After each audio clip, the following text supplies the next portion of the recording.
If you watch the channel regularly, you will note that 3 weeks ago we reviewed a Mel Gibson classic, a rare 5 out of 5, which was The Patriot. Highly entertaining. Watch the review if you haven't seen it. We're jumping into another Mel Gibson movie.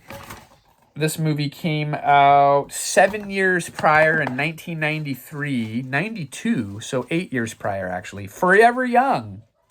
Look at that hunky young Mel Gibson. Yeah, he's cute. With that very 90s hair. Although the movie... I love the long hair. It starts in the year 1939. That was a very troubling year for Europe, particularly. Okay, so this movie is directed by a guy named Steve Miner. It has an hour and 42-minute runtime. Do you want to tell everybody, kind of do a dialogue about, give everybody the premise and talk about this movie? Watch that baby. Grab him. He's climbing up on boxes and trying to get into records. All right, so... What can you talk about the premise, in case you haven't seen it? I don't know. Oh, okay. So Elijah Wood and his friend are these little boys who find this guy who's been like frozen in this like capsule thing or whatever. And they're like, oh, he's this frozen man and he used to be a pilot like back in his time. So they're like excited that he can teach them like how to fly and stuff like that. And they kind of hide him like in their treehouse for a while. And the mom is played by Jamie Lee Curtis. Yeah. And it seems like he's not aging. So it's like, oh, cool. Like he never ages. And then like the Jamie Lee Curtis mom, like all of a sudden her boyfriend starts like beating up on her. And then her ex-boyfriend. Oh, okay. He pretends like he's like just passing by the house, like, oh, I was just walking by and I heard a commotion or whatever.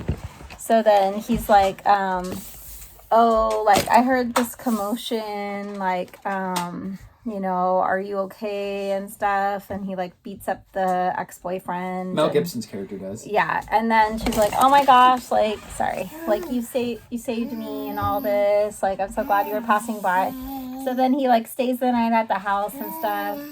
Well, then, because he's like, oh, I'm like a stranger passing by and I have like nowhere to go or whatever. And then all of a sudden he starts like rapidly aging. And it's like, oh, crap. He used to be like young and really good looking. And now he's like, rapidly aging. And it's like, well, he still actually looks pretty good for an older man. But anyway, so he's like, oh, I gotta. Side note, I gotta interject. Okay, yeah, you tell us more. It took 2 hours of Mel Gibson sitting in the makeup chair for them to put him up to be an 85-year-old guy. So his character was born in the early 1900s, and he would be a guy in his mid to late 30s when the movie first took place in 1939 when the movie starts. He is a test pilot vetting B-25s for the Army because of, again, 1939. We're 2 years out from entering World War II. And his girlfriend, he has no confidence. He's been with his girlfriend for years. He has no game to ask his girlfriend to marry her. And then she gets a gig to become a Hollywood actress. And she's walking across the street, gets hit by a car. It's seemingly, she's in a coma. She's not going to pull through. So he volunteers to go into a cryogenics program. I guess I missed all that. His best friend is played by George Wendt, and Cheers was still in syndication at the time. George Wendt, as you know, he is one of the main characters in the TV classic Cheers. Sometimes you wanna go where everybody. Yeah. So okay. So the critic average for this movie is 54%. Audience score is 53%, 50,000 people reporting in. IMDb 6.4 out of 10. The director, I have seen one of his other movies. What is it called? Wild Hearts Can't Be Broken. It is a Disney movie that is one of my neighbor Caitlin's favorite movies. Check it out. I think I might have even reviewed it here on the channel 4 or 5 years ago. Yeah, is that like the diving one with the horse? Oh, so the same director that directed this. It is a kid-friendly movie. This movie is only rated PG. Let's talk about the screenplay. It was written by J.J. Abrams, so this is one of his earlier screenplays. His original story was called The Rest of Daniel, and it was one of the most expensive screenplays ever paid for by Warner Brothers at the time. $2 million they paid for the rights to make this into a picture. It had a $20 million budget, and an awesome soundtrack by Jerry Goldsmith.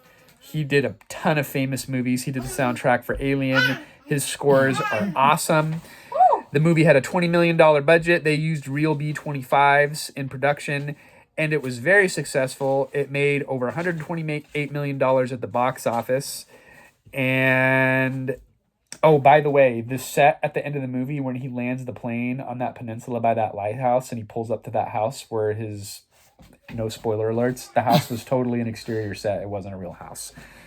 It looks like a real house. That's surprising. Interestingly enough, the phone number that It looks so real.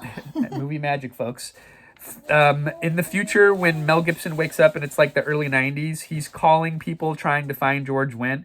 And the phone number that he leaves to return the phone call at is the hotline for Ghostbusters. So How funny. little homage from J.J. Abrams there. Oh, wow. I think that I would be 3 out of 5 on this movie, too. What? No. I think I was 2 out of 5 until I started thinking about it. There were some things that 3 were out of incredibly 5? cheesy. That's too low. That's so good. Really? Well, what's your rating on this? It's just a B movie. I don't know. I guess I'm 3.5 out of 5. I can't say 4 out of 5. I can remember 3.5 out of 5. I think it's okay. And it's one of those movies that I can remember. It's really good. I could remember Wow. as a kid, my parents renting this movie, and I could remember it being on TV all the time and going to stay the night at friend's house and watching this movie. So it was like a big deal on videotape rental in the 90s. But to me, it's just okay. If you want to see young Elijah Wood or hunky young Mel Gibson in his mid-30s. Yeah. Did we review Lethal Weapon? I'll have to look back through my archives. Because if you like the Die Hard movies, which I know you do, you'll love Lethal Weapon. And there's 4 Lethal Weapon movies that we can What dig about into. Rambo? I've seen a lot of those, but I forgot them. I only have the first Blood, and I have part 2, and that is also Sylvester Stallone. So I know, but I'm just saying. It's another guyish movie about killing and blood and stuff. So do we have anything more to add about this? Would you recommend it? I'd say it's a fun one from the early 90s. If you just want to have a lazy Friday night movie that is just pure fluff and you don't really have to think about it, this is it. It's entertaining, but it's not going to win any awards. It should. It's really good. It's better. It's not a Carol. It's not a Carol Reed movie. It's better than The Day After Tomorrow.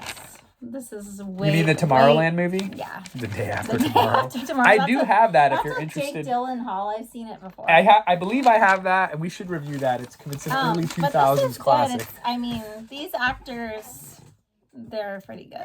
So you can't beat Elijah Wood. Young Elijah Wood. Young Elijah Wood. Or older Elijah Wood. Or him, this Mel Gibson dude. Okay. He's pretty hot. Let's wrap it up, folks. Thanks for watching. We'll see you next time. Bye.